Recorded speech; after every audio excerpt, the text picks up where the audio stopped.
I've had a little bit of just achy feelings, and I think a lot of it, I know that physically I wasn't feeling well, but I think a lot of it was mentally. Like, I was not taking my thoughts captive. And I'm just going to be completely honest and real here.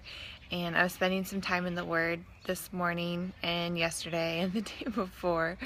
2 Corinthians 10, and I think it's verses 4 or 5, something like that. But it's talking about how the weapons of our warfare, they're not of the flesh. And so, like, often I'll find myself just physically trying to do something to beat the mentality, and in reality, the things that are bombarding me, it's all taking place up here. It's in the mind.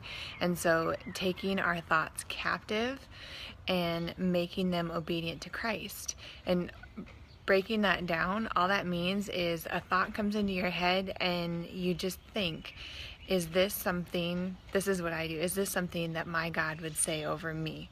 Is this something that Jesus, the Creator, my Abba Father, is going to speak over me?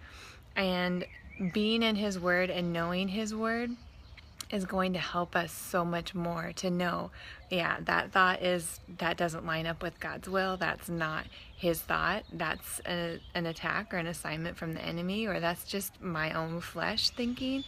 And I need to take that thought captive and make it obedient to Christ. So if I'm thinking stuff like, it's going to get real here, like, oh, I'm just feeling flabby and gross and bleh, like, I need to stop and take that thought captive, and instead I'll proclaim something like Psalm 139, that I am fearfully and wonderfully made.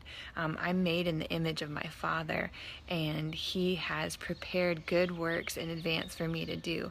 And so if I'm sitting around and thinking, crud, I feel blah today and I'm gross or whatever, God doesn't like that. I mean, He would never, ever speak that over me.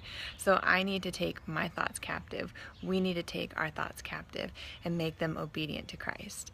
And so often when I'm in those moods and I just fester on those thoughts instead of taking them captive, instead of making them obedient to Christ, then I'll just sit and wallow in my own pity party, and pretty soon my flesh starts to feel it too.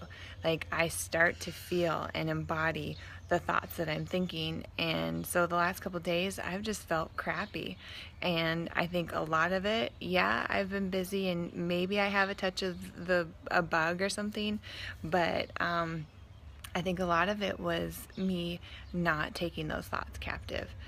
So today, I am proclaiming truth over my life, and I hope that you will proclaim truth over your life. And I'm not going to sit around and think about the workout that's ahead of me. I'm just going to get to it. I'm going to do it.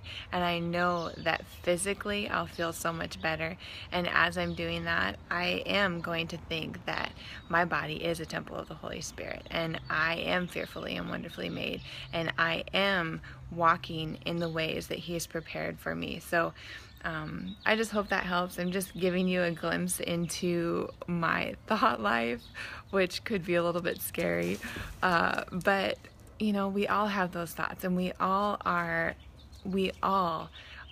daily taking up our cross and following Him. And to me, that means what He has done on the cross, what Christ has died for, and what He has given us, like, that's taking up my cross to me. Like, I see that He died for my freedom. He died so that I could live victoriously in Him. And so when I do that, when I live victoriously in Him, it blesses not only me, it blesses other people. And I just feel like I'm honoring what He's done for me.